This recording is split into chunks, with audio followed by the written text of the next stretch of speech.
this has been quite a fascinating Olympics for India.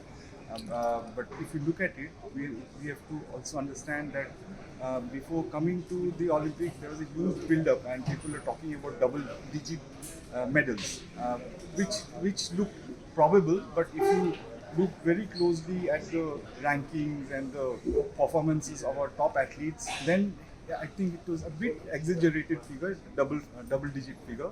But coming to the six medals, I think that was what was being expected. Around 6 to 8 would have been the most practical number of medals for the Indian contingent here.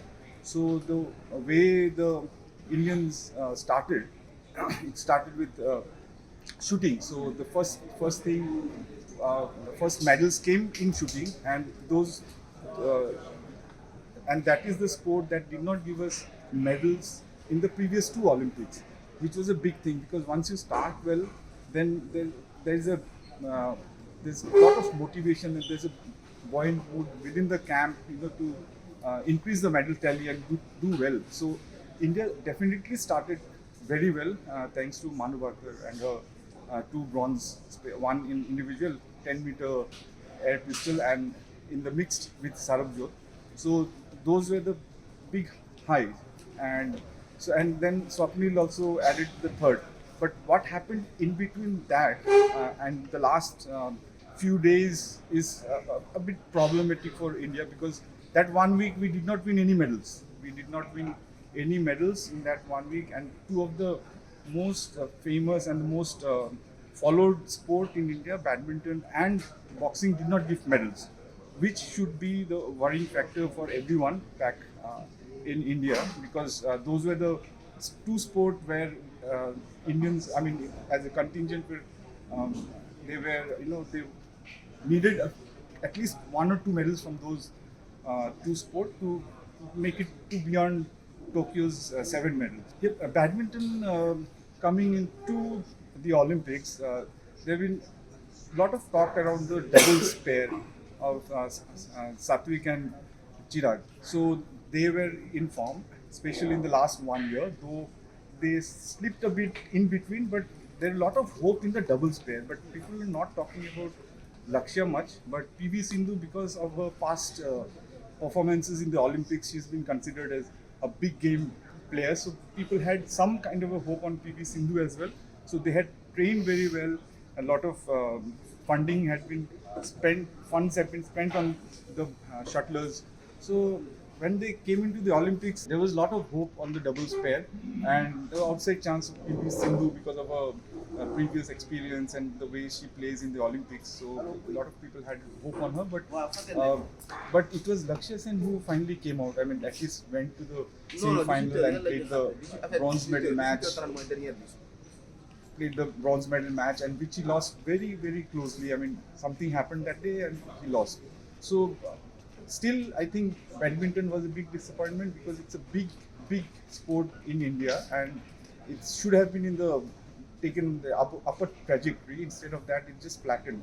So, but in boxing, it was the most disappointing part in boxing was that no one medaled. I mean, there were a lot of hope on Nikhat Zareen and Lavlina, and apart from that, little outside chance for Nishan Dev also.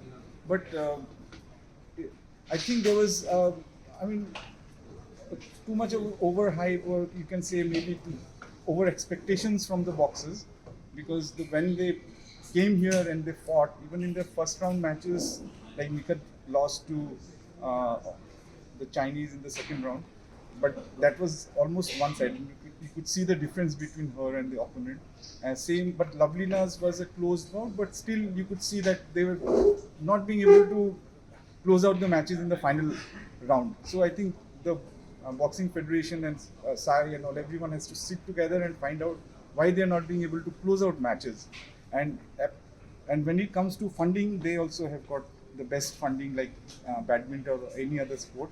So I think that badminton and boxing need to really uh, find out solutions, sit together with athletes, and need to work out a formula through which they can win medals in the next Olympics. So after almost 1 week of despair, in which the Vinicius unfortunate disqualification happened, which had become a big talking point, not just back in India, but even in the Olympics, because she was disqualified for merely 100-gram overweight. So which is unprecedented, has never happened before, or would have happened maybe very remotely. Somebody would remember, but here no one, even the officials don't remember if somebody would have been disqualified in the gold medal match. So that particular incident also, had a very negative impact in the team. Just before Neeraj Chopra went out for his final in javelin. So when Neeraj Chopra won the medal, the two things we have to consider, that it has lifted the morale of the team. For 1 week there were no medals, and there was some hope when Vinesh entered the final, and definitely she was going to win at least silver, if not gold. So once that disappointment happened, and there was so much disappointment in the team, the boy and the Tokyo Olympic gold medalist went out there and won silver. And he won silver under such circumstances. For example, he said that he was not fully fit and he had been troubled by groin injury for quite some time. And he has admitted himself that he was always thinking about the injury so that it doesn't flare up during such a big moment. So still he managed to hurl the javelin to 89.45 meters after Arshad Nadeem managed 92.97 meters.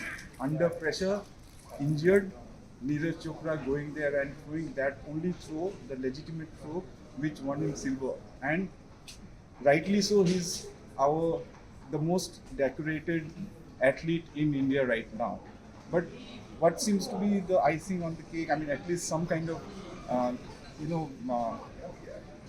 that thing was Happy news.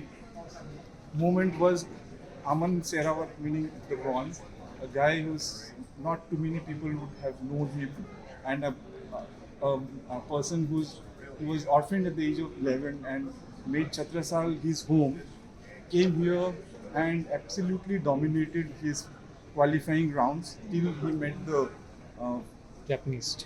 the world champion, and there he stumbled, but he came back and again dominated and won the bronze, which was the one of the biggest moment in his life. So was for wrestling, because wrestling had been going through a very rough patch since last year January, because of the protest. Then there was Wrestling Federation of India was derecognized, suspended, and then finally coming back and winning a medal. The sport needed the medal more than anyone else, so that it continues to produce more champions.